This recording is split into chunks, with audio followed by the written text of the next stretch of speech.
नमस्कार, मैं हूं आपका मित्र सचिन आचार्य और मैं खड़ा हूं मध्य प्रदेश लोक सेवा आयोग इंदौर के सम्मुख।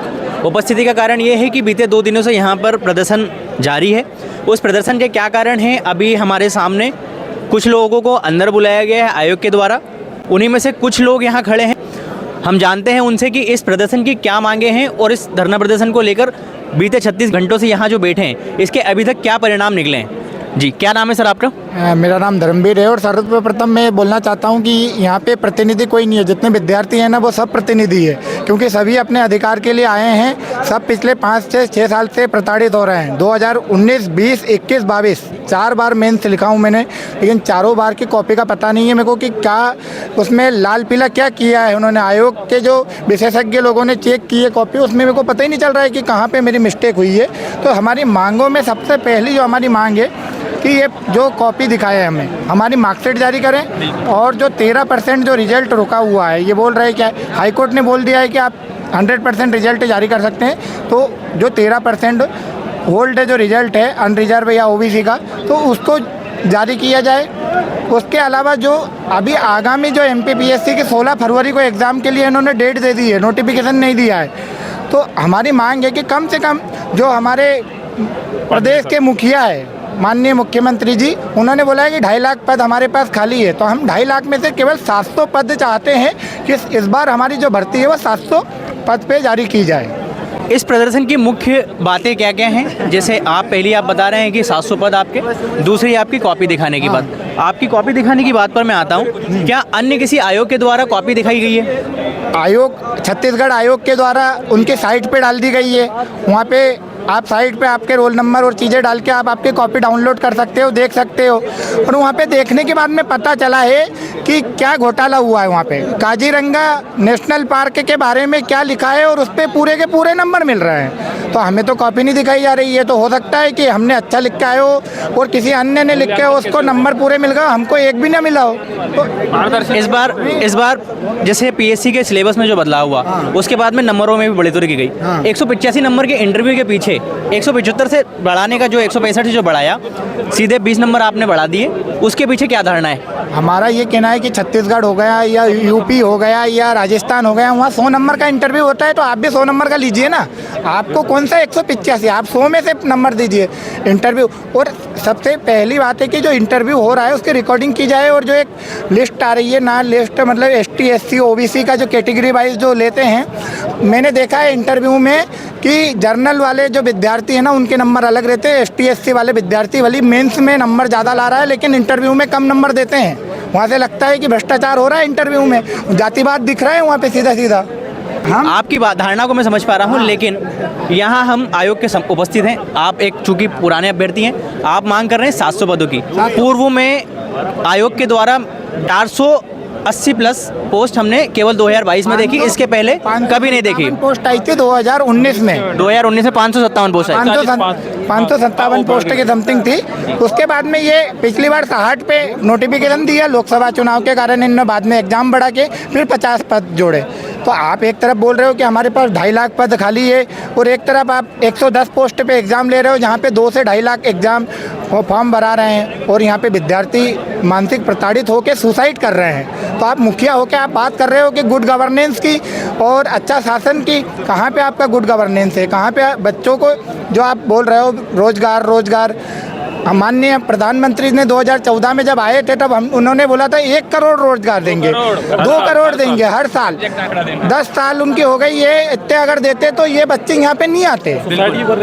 बच्चे आप जो उनकी नेशनल क्राइम रिकॉर्ड ब्यूरो जो NCRB है रिपोर्ट, उसमें देखिए कि मध्य प्रदेश को जो बच्चों के सुसाइड कर रहे हैं उसमें कौन सा स्थान है। तो ये इनकी ये जो नीतियां हैं, ये इन पे पूरी तरह से, ये क्या मालूम, इन्होंने जो लाडली बहना का जो पासा फेंका उसमें इन्होंने चुनाव तो जीत गए, लेकिन ये बाकी इनकी जो भी योजनाएं हैं वो विफल है पूरी तरह से। तो हमें सरकार से निवेदन है हाथ जोड़ के कि 700 पद तो दिया जाए। 2.5 लाख में से कितना % होता है वो निकाल लेंगे, उनके विशेषज्ञ लोग बैठे हैं। आइए जानते हैं इस प्रदर्शन में जुड़े दूसरे अभ्यर्थी से कि उनकी क्या मांगे हैं। सर, क्या नाम है आपका? मेरा नाम अभिषेक शर्मा है।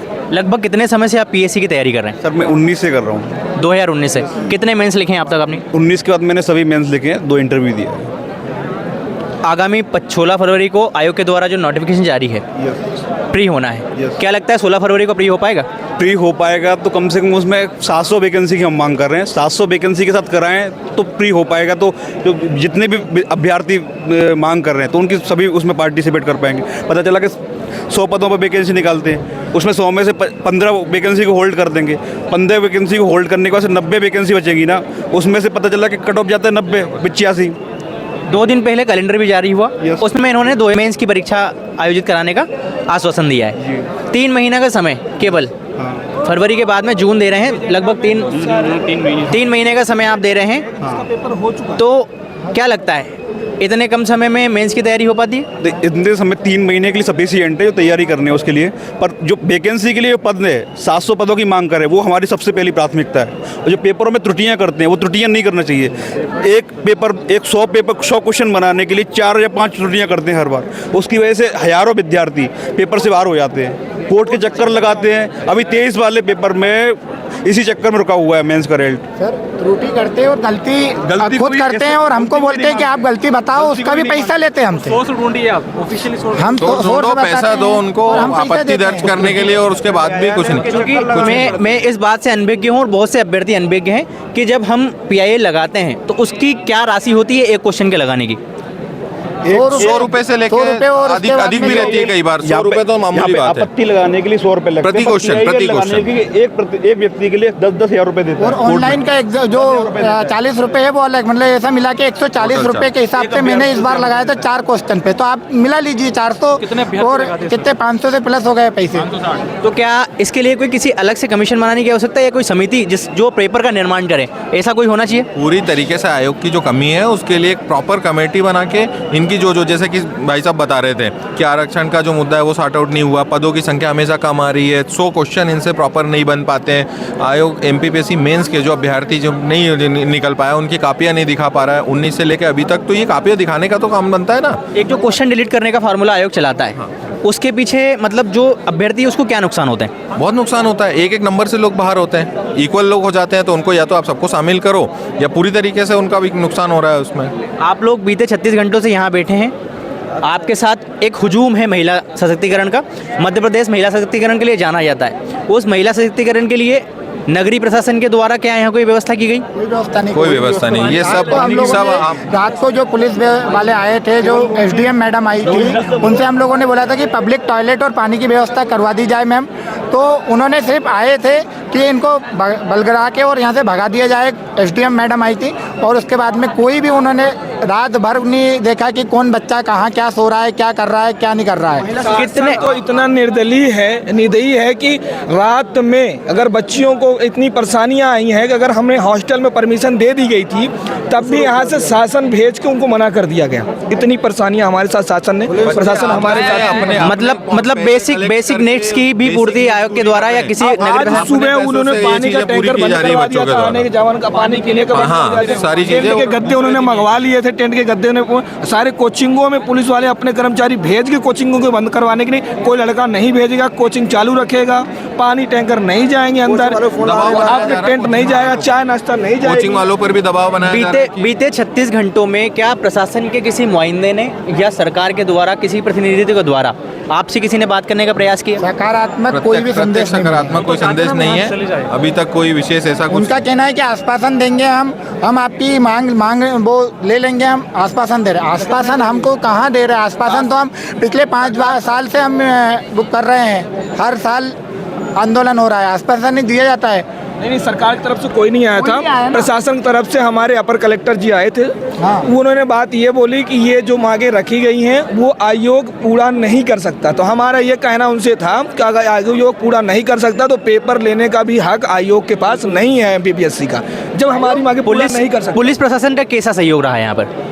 ठीक था, प्रशासन का अच्छा सहयोग प्रशासन रहा ने है, सहयोग किया, सकारात्मक, उन्होंने कोई दिक्कत नहीं आई है ऐसे पुलिस प्रशासन की ओर से।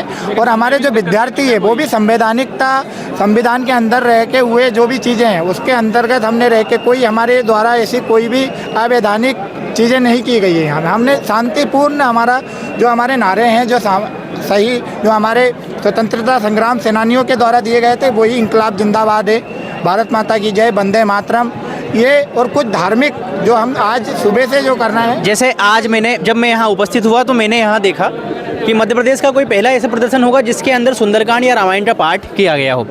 इसके पीछे क्या धारणा रही थी? मजबूरन किया गया था हमें, इसमें हम हमें सद्बुद्धि की मजबूरन कामना किया कर गया रहे थे। अभी तक कल से 36 घंटे होने वाले, 26 घंटे होने वाले हैं। हम सद्बुद्धि की कामना कर रहे हैं कि कोई सदस्य आएगा, अध्यक्ष आएंगे, हमारी बातों को हम सुनेगा, पर इसके लिए अभी तक कोई सुनवाई नहीं की गई। तो हम कोशिश कर रहे हैं कि हनुमान जी उनको सद्बुद्धि दे, हमारी बात को सुने। इसके लिए मैं माँ नर्मदा के तट पे हूँ। हमारे अध्यक्ष महोदय माँ नर्मदा के बहुत बड़े भक्त हैं और मैं माँ नर्मदा से और अध्यक्ष महोदय से कि माँ नर्मदा के तट पे रहता हूँ मैं, उसी के जल से मेरा खेत भी सिंचित होता है। मैं किसान का बच्चा हूँ, तो मैं अध्यक्ष महोदय से बोलता हूँ कि माँ नर्मदा आपको सद्बुद्धि दे कि आप आके हमें एक चेहरा तो दिखा दीजिए। हमने केवल संविधान की बुक में ही पढ़ा है कि MPPSC के अध्यक्ष राजेश लाल मेहरा, तो आके हमको बता तो दे, हमारी बात तो सुने। कि बच्चों को बात नहीं सुनने के पीछे क्या धारणा हो सकती है? 5 सदस्य, 5 बोर्ड मेंबर्स हैं, उनमें से किसी भी सदस्य के द्वारा आप में से कोई नहीं मिला, ना ही प्रशासन का कोई नुमाइंदा आपसे मिलने आया। इसके पीछे क्या मध्य प्रदेश शासन को दुश्वार मानते हैं या केवल आयोग को आप दुश्वार मानते हैं? नहीं, इसमें देखिए दोनों पक्षों की भूमिका है। आयोग चाहता तो आयोग भी अपने तरफ से आके आश्वासन दे सकता था, और सरकार की तरफ से चाहे तो उल्टा ये किया गया कि बच्चों के पास सुबह माइक था और माइक से हम इकट्ठे हो रहे थे, संगठित हो रहे थे, वो माइक भी बंद करवा दिए गए। सरकार की तरफ से भी जैसे बता रहे हैं, रात में हम लोग अकेले बैठे हुए थे, बालिकाएं भी थीं, कोई सपोर्ट सरकार की तरफ से नहीं मिला और आयोग की तरफ से भी कोई नहीं आया। जब उनको ये लगा कि आंदोलन बढ़ता जा रहा है तब बात करने के लिए अभी बुलाया गया है। अभी देखिए आगे का क्या परिणाम होता है। मध्य प्रदेश शासन के 2 कैबिनेट मंत्री इस शहर में हैं, क्या उनके किसी नुमाइंदे ने आपसे कोई संपर्क नहीं किया? नहीं, इस बारे में कोई संपर्क नहीं रहा, किसी का कोई संपर्क नहीं रहा। कोई किसी राजनीतिक दल का सहयोग यहाँ पर? नहीं, किसी राजनीतिक दल का सहयोग नहीं रहा, क्योंकि आप ये जो आंदोलन है पूर्ण रूप से विद्यार्थियों द्वारा किया गया, उनके द्वारा संभाला गया है। ये किसी संस्था विशेष के बैनर तले नहीं है, केवल और केवल अभ्यर्थियों ने इसको। पार्टियों, किसी भी राजनीतिक पार्टी का, ये छात्रों की लड़ाई किसी भी राजनीतिक पार्टी का से संबंध नहीं है सीधा। कब तक बैठने का विचार है आप लोगों का यहाँ? जब तक मांगे पूरी नहीं होंगी। अंतिम बात, मूल 3 बातें जो आपकी मुख्य 3 बातें हैं, क्या क्या हैं? पहली जो मूल 3 बातों में सबसे जो इम्पोर्टेंट बात है हमारी कि हमारा जो है सबसे पहली चीज़ तो 88-17 का मामला क्लियर होना चाहिए। दूसरी चीज़, हमारी पोस्टें कम से कम 700 पद आने चाहिए सिविल सर्विस में, और कम से कम 100 पद जो है राज्य वन सेवा में आना चाहिए, है ना। इसके अलावा अगर हम देखें तो कॉपी जो चेक हमारी हो रही, कॉपी जो नहीं दिखाई जा रही है। अब बच्चे को नहीं पता लग रहा है कि 5 बार उसने मैसेज दिया कि किस वजह से हम रुक रहे हैं। अगर पारदर्शिता है, अगर कोई दिक्कत नहीं है पारदर्शिता में, तो आगे आके कॉपी दिखाई जानी चाहिए। इवन अगर सूचना के अधिकार के तहत भी देखने का प्रयास करते हैं तो मना कर दिया जाता है। तो कॉपी सबसे बड़ा मुद्दा है कि कॉपी दिखाई जानी चाहिए। आप 87-13 की फार्मूले की बात करें, प्रशासनिक समिति और इसके माध्यम से हाईकोर्ट माननीय उच्च न्यायालय ने 27% के आरक्षण को एलिजिबल कर दिया है मध्य प्रदेश में, तो फिर आयोग क्यों इस फार्मूले को नहीं अपना रहा है? यही तो मुद्दा है कि आयोग को इस फॉर्मूले को अपनाना चाहिए, और जो बचा हुआ 13% है उसका भी समाधान निकाला जा सकता है। अगर सरकार और आयोग आपस में मिलकर इसका समाधान निकालें तो इसका बहुत अच्छा समाधान है सर। ना ओबीसी वाले बच्चे को दिक्कत है आज, ना जनरल वाले बच्चे को दिक्कत है। जो 13% का मुद्दा आज है, इसमें 6.5% आप डिवाइड कर दो। अगर हम समाधान खोजने बैठेंगे तो समाधान हमें बहुत सारे मिलेंगे, और उस 13% को भी बहुत जल्दी हम सुलझा सकते हैं। लेकिन समाधान खोजने के लिए हम अपनी इच्छा शक्ति ही नहीं दिखा रहे हैं। हमारा जो मुद्दा है किसी और चीज़ों को लेकर है, तो इच्छा शक्ति सबसे ज़्यादा ज़रूरी है यहाँ पे सर। तो ये थे वो प्रदर्शनकारी या वो अभ्यर्थी जिनसे हमने 87-13 का जो मामला है वो हाई कोर्ट ने कहीं पे भी स्टे नहीं दिया है। जो ये केस का बताते हैं ना, 2021 का जो केस बोलते हैं आयोग, वो ऐसा किसी केस में उन्होंने नहीं बोला। जिस एक वैकेंसी पे उन्होंने स्टे लगाया था, हर वैकेंसी पे स्टे नहीं है। ये सिर्फ एक महाधिवक्ता हैं जो हाई कोर्ट के, उन्होंने ये फार्मूला निकाला है। ऐसा कोई आदेश हाई कोर्ट की तरफ से नहीं है, और उसको तुरंत इनको ये चाहे गवर्नमेंट तो तुरंत लागू करवा सकती है। त्वरित निर्णय लेकर इस समस्या का समाधान कैबिनेट या हमारे मुख्यमंत्री निकाल सकते हैं। 87-13 के फार्मूले का समाधान निकाल सकते हैं। ना ही माननीय उच्च न्यायालय ने कोई इसके पीछे रोक लगाई है, ना कुछ किया है। तो ये इतने सारे अभ्यर्थी जो हुजूम आप देख रहे हैं, लगभग 10,000 से ज़्यादा की संख्या यहाँ पर है। तो आशा करता हूँ, मैं भी एक अभ्यर्थी हूँ आप जैसा, मैं भी इस आग में हूँ या इस आस में हूँ कि आयोग हमारा समर्थन करेगा। थैंक यू सो मच हमसे बात करने के लिए, और हम आशा करते हैं कि आयोग हमारी इन मांगों को पूरा करे। Thank you.